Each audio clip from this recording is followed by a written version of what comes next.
लो जी, boycott मुहिम रंग ले आई। जी जिंदगी ने YouTube पाकिस्तान से अपनी वेब सीरीज बरज़क को हटा दिया। गौर से सुने, YouTube से नहीं, सिर्फ YouTube पाकिस्तान से। मतलब पाकिस्तान में रहते हुए आप बरज़क को नहीं देख सकेंगे, जबकि दुनिया भर के लोगों के लिए ये YouTube पर मौजूद रहेगी। वैसे इसके अलावा Z5 ने एक और चाल भी चली है, और वो ये कि बरज़क को 9 अगस्त को हटाया है। बरज़क की छठी और आखिरी किस्त YouTube पर 7 अगस्त को अपलोड की गई थी। 2 दिन तक इसे लगा रहने दिया गया और फिर हटा लिया गया। यानी जितनी व्यूअरशिप खींची जा सकती थी वो खींच ली गई। लेकिन मजे की बात यह है कि बरज़क की आखिरी किस्त भी नाकाम हुई।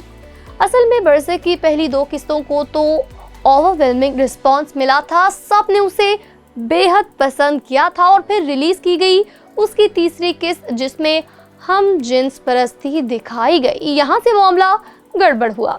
अगरचे इस एपिसोड ने भी अच्छे खासे व्यूज लिए थे, लेकिन इसकी रिलीज के बरज़क के बायकॉट की मुहिम जोरों पर रही और कामयाब हुई। व्यूज धड़ाम से नीचे आ गए।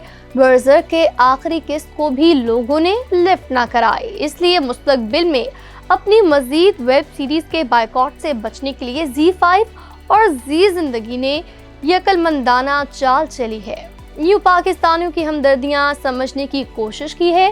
साथ ही ये भी कहा कि बरज़क को तो जबरदस्त, शानदार और लाजवाब रिस्पांस मिला है।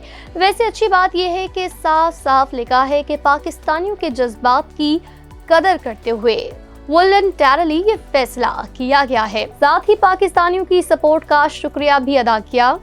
उधर सनम सईद ने इंडियन मीडिया को इंटरव्यू में कहा कि बरज़क को बिल्कुल वैसा ही रिस्पांस मिला कि जिसकी उम्मीद की गई थी। इस पे बहुत सी चीज़ें ऐसी दिखाई गई जिनसे लोग इसकी जाने मुतवज्जा हुए, इसलिए ज़बरदस्त फीडबैक रहा बरज़क का। लेकिन कुछ लोग ऐसे भी हैं जिन्हें बरज़क समझ में नहीं आई। उन्हें मुफ्त मशवरा है कि इसे दोबारा देखें, दोबारा देखने पर यह पल्ले पड़ जाएगी उनके।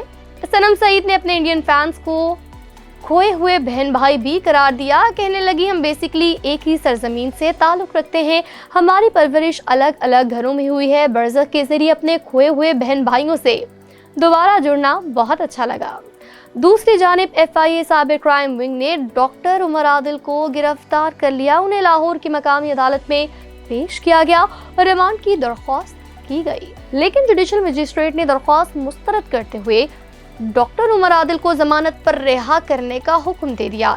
इस मामले पर एंकर पर्सन गरीदा फारूकी ने ट्वीट किए कि डॉक्टर उमर आदिल को उनकी दरख्वास्त पर गिरफ्तार किया गया था। डॉक्टर उमर आदिल ने एक पॉडकास्ट में खुसूसी तौर पर उनका नाम भी लिया गया था। गरीदा फारूकी ने मजीद लिखा कि उन्होंने कानूनी कार्रवाई में डॉक्टर उमर आदिल को मौका दिया था कि वो पब्लिकली माफ़ी मांगे, मगर उन्होंने माफ़ी नहीं मांगी। उन्होंने इस कार्रवाई पर FIA खास करके साइबर क्राइम विंग की खूब तारीफ की। डॉक्टर उमर आदिल की रिहाई पर रद्द-ए-अमल देते हुए गरीदा फारूकी ने एक पोस्ट में मजीद लिखा कि अदालतों को भी चाहिए कि ख़वातीन के खिलाफ ऐसे जराइम करने वालों को सख्त तरीन सजा देना यकीनी बनाएं, क्योंकि मुआशरे को महफूज बनाना अदालतों का ही काम है। साथ ही साथ गरीदा फारूकी ने इंकशाफ किया कि उन्होंने डॉक्टर उमर आदिल के खिलाफ क्रिमिनल डिफेमेशन की भी एक दरख्वास्त दे रखी है। अब आप कमेंट करके बताएं कि डॉक्टर उमर आदिल क्या इस दरख्वास्त की वजह से दोबारा गिरफ्तार हो सकते हैं या फिर नहीं। और हाँ, वीडियो को लाइक और शेयर जरूर कीजिए।